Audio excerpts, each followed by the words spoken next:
jërë ngeen jëf chers amis internautes jeudi 26 juin 2025 waxtu yi may wax ak yéen ñu ngi fii ci palais de justice de Diourbel tey nag moo nekkoon jour de vérité maanaam bisub tey jii dañu waroon a délibéré lu jëm ci mbirum Modou Diop Diaobé gannaaw ba nu ko placé woon sous mandat de dépôt 13 juin bi lay passé la fa tukkee nag moom moo di ki nga xamante ne bi moom moo di le surveillance municipale BSM de Touba di Modou Diop Diaobé ak ñaari agent yooyu nga xamante ne bi ñoom ñoo di Saliou Ndiaye ak Dame Lam ñoom ñaar ñooñee daal di ñoom ñett ñooñee daal di leen di condamné lu toll ci juróom benn weeri kaso yoo xamante ne bi fukki fan yi ak juróom dañu koy tëdd kenn ku ci nekk si ñoom nag daal di leen amende lu toll ci 50 000 de francs CFA bu nu fàttali ko nag 13 juin bi la passé moom la ñu leen placé woon sous mandat de dépôt kon bu ñu defee suñu ay compte demain incha allah ci vendredi bi war a tombeeg 27 juin 2025 la ñu war a libre ndax bu ñu xoolee jot nañoo tëdd seen li nga xamante ne maanaam jot nañoo purger li nga xamante ne bi moom moo di seen peine ba noppi la nga xamante ne bi nag moom la ñu leen doon toppee mu bokkoon ci ay tuuma yu bëree bëri yenn yi daal di leen ci relaxé lu ci mel ne chef de rébellion voie de fait sur des agents de la force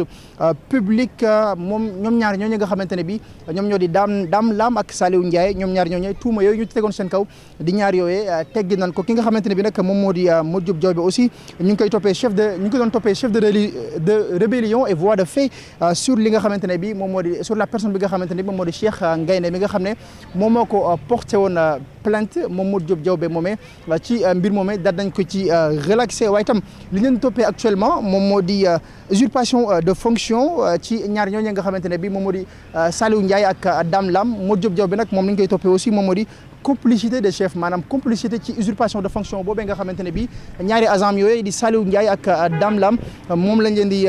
toppee ki nga xamante ne bi nag moom moo di tribunal bi daal dinay jox raison ki nga xamante ne bi moom moo di Dame Touré nekk chef de service bu commissariat bu Ndamatou ci ay propos yu outrageant yi nga xamante ne bi jàppoon nañu ne da koo yëkkati moom Modou Diop Diaobé da koo yëkkati woon teg ko ci ki nga xamante ne bi moom moo di le commissaire Dame Touré di chef de service commissaire bu Ndamatou li nga xamante ne bi daal moom moo di propos yooyu moom daal